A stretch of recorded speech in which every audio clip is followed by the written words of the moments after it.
आपणकर जदि मेष राशि होई थाए तेबे एही भिडियोटी को थरे मात्र शेष पर्यंत देखंतु।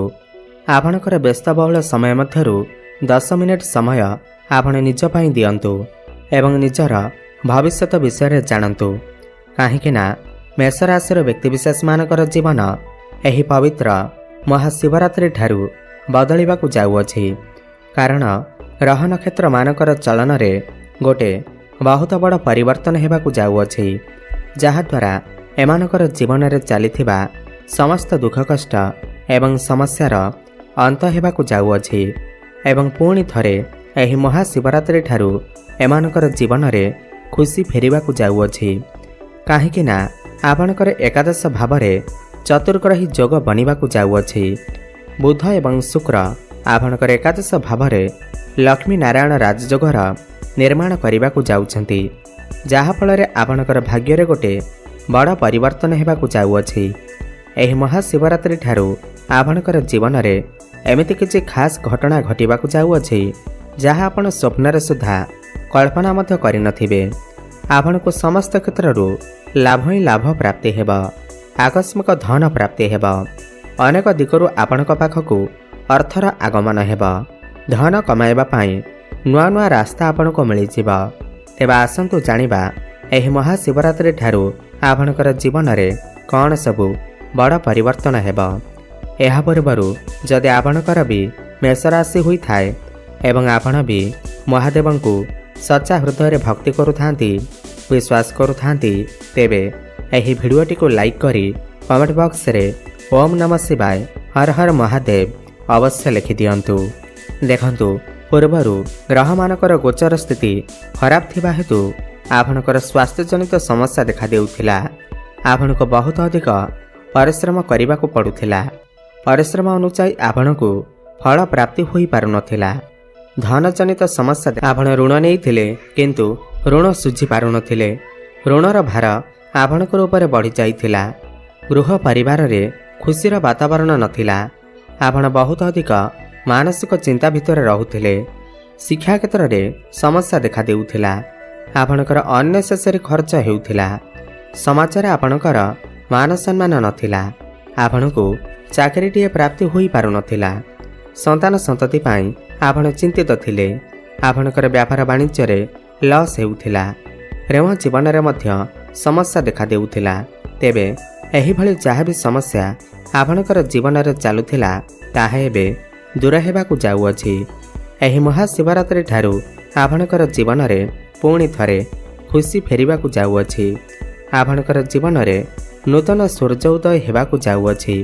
देखंतु एही महाशिवरात्रि ठारू आपणकर एकादश भावरे चतुर्ग्रही जोग एवं लक्ष्मी नारायण राजयोगर निर्माण हेबा पई जाउअछि, जहा फल आपणकर दीर्घ दिन धरी मन भितर जो इच्छा अभिलाष थिला, मनस्कामना थिला, ताहा बहुत शीघ्र पूर्ण हेबाकू जाउअछि। एकादश भाव आपणकर इच्छा पूर्तिर भाव होइथाए तो आकस्मिक धन लाभर मध्य जोग बनुअछि। विभिन्न दिगरु आपणक पाखकू अर्थर आगमन हेब। एही महाशिवरात्रि ठारू आपण निजे देखिबे आपणकू धन कमाइबा पाई नुआ नुआ रास्ता मध्य मिलिजिब। आपणकर आय रे वृद्धि देखिबाकू मिलिब। व्यय अपेक्षा आपणकर आय अधिक रहिब। बड़ भाई भौणी मानक सहित संपर्क बहुत भल रहिब। आपणकू समस्त क्षेत्र रे लाभ ही लाभ प्राप्ति हेब। ताहा कर्म क्षेत्र रे हेउ, चाकरी क्षेत्र रे हेउ, व्यापार वाणिज्य, शिक्षा क्षेत्र रे समस्त क्षेत्र रे आपणकू सफलता निश्चिंत भावरे प्राप्ति हेब। जो माने share market, stock market, trading रे काम करुछंती सेमानकू आकस्मिक लाभ मध्य प्राप्ति हेब। जेहेतु देवगुरु बृहस्पति आपणकर भाग्यस्थान को दृष्टि देउछंती एवं आपणकर एकादश भावरे राजयोगर संभावना बनुअछि, तो भाग्य रे आपणकर उन्नति घटिब। भाग्य बल रे आपण जो भी काम हाथ देबे सेथिरे आपणकू सफलता अवश्य प्राप्ति हेब। आपणकर अटकी रहि जाइछिबा समस्त कार्य पुणी थरे चालू हेबाकू लागिब। आपण किछि भूमि, जमी, प्रॉपर्टी किंबा नूतन जानवाहन क्रय करि पारंती। एही महाशिवरात्रि परे आपण निजर नूतन गृह मत निर्माण करि पारंती। आपणकर जदि किछि पुराना प्रॉपर्टी थिला तो सही प्रॉपर्टी आपणकर सेल होई पारे एवं आपणक हाथ को मोटा अंकर अर्थ मत आसी पारे। पितांकर साहाय्य सहयोग आपणको प्राप्ति हेब।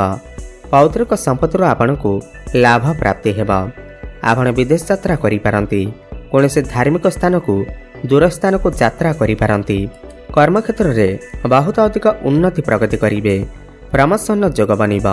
जो माने बेरोजगारी अछंती, जो मानक पाखरे कौनसी भी चाकरी बाकरी नाही, तो सेमानकु एही महाशिवरात्रि परे नूतन कर्म प्राप्ति हेबार जोग बनिब। नूतन कर्म नूतन चाकरी प्राप्ति हेब। आपणकर कर्मक्षेत्र में ट्रांसफर हेबार जोग बनिब। कर्मक्षेत्र में आपणको सम्मानित करा जाई पारे। आपणक पाखकु नुआ नुआ काम आसीब। कौनसी एमएनसी कंपनी जॉब ऑफर मत आसी पारे।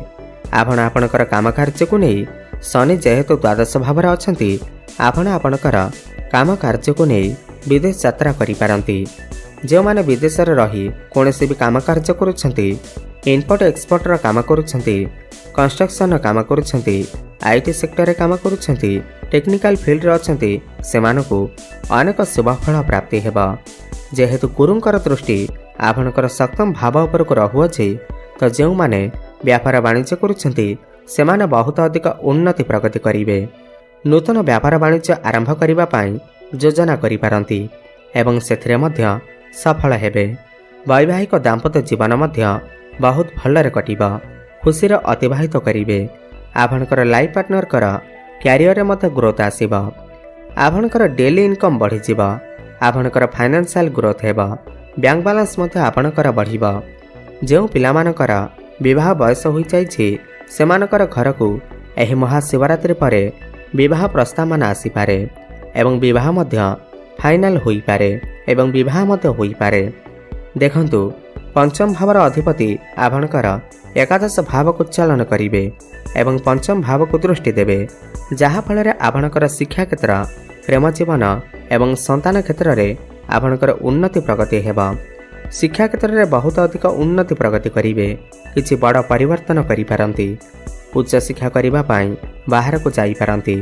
मनपसंदर कॉलेज रे एडमिशन होई पारे। एही महाशिवरात्रि परे जदि आपणकर किछि एग्जाम अछि, किछि कॉम्पिटिटिव एग्जाम अछि, तेबे सेथिरे आपण निश्चिंत भावरे उत्तीर्ण करिवे। आपण जदि किछि कॉम्पिटिशन रे भाग नेउछंती, क्रीडा क्षेत्र रे भाग नेउछंती, तेबे सेथिरे मध्य सफलता प्राप्ति करिवे। जो दंपति माने दीर्घ दिन धरी संतान सुखरे वंचित थिले, संतानर कामना करुथिले, सेमानकु एही महाशिवरात्रि परे संतान सुख अवश्य प्राप्ति हेब। प्रेम जीवन रे मध्य सफलता प्राप्ति हेब। आपणकर भल पाइबा विवाहर रूप नहीं पारे। पूर्वर जदि आपणकर प्रेम जीवन रे कौनसी भी समस्या लगी रहिथिला, ताहा मते दूर होई जिवो।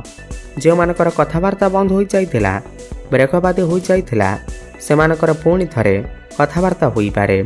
कैचअप मते होई पारे। भ्रमण सुख प्राप्ति होई पारे। आपणकर जीवन रे एही नूतन पार्टनर मते आसी पारंती। एही महाशिवरात्रि परे आपण बहुत अधिक छोट मोट जगह को यात्रा करि पारंती। जो माने ऑनलाइन क्षेत्र रे काम करूछंती, डिजिटल मार्केटिंग रो काम करूछंती, फाइनेंस क्षेत्र रे अछंती, ट्रैवल एंड टूर रो काम करूछंती, होटल मैनेजमेंट अछि, सेमाने अधिक शुभफल प्राप्ति करिवे। जो व्यक्ति विशेष माने ऋण करजर मालचाल रे फसी रहिथिले, कोर्ट कचेरीर मालचाल रे फसी रहिथिले, कौनसी शत्रु सेमानकर किछि क्षति करबाकू चाहुथिला, एही महाशिवरात्रि परे समस्त ऋण करज एवं शत्रु मानक ठारू आपनको मुक्ति मिलिब। पूर्वर जदि आपणकर किछि स्वास्थ्यगत समस्या लागि रहिथिला, तो समस्त स्वास्थ्यगत समस्या मध्य मुक्ति मिलिब। तेबे अधिक शुभफल प्राप्ति करबा पाई आपण प्रत्येक दिन हनुमान चालीसा पाठ करंतु। ओम नमः शिवाय एही मंत्रर जप अधिकरू अधिक करंतु एवं मंगलंकर बीज मंत्रर जप अवश्य करंतु। ओम क्राम क्रीम क्रोम सह भौमाय नमः 108 थर प्रत्येक दिन जप करंतु। शुभफल प्राप्ति हेबा सहित आपणकर भाग्य रे उन्नति आसीब। धन्यवाद।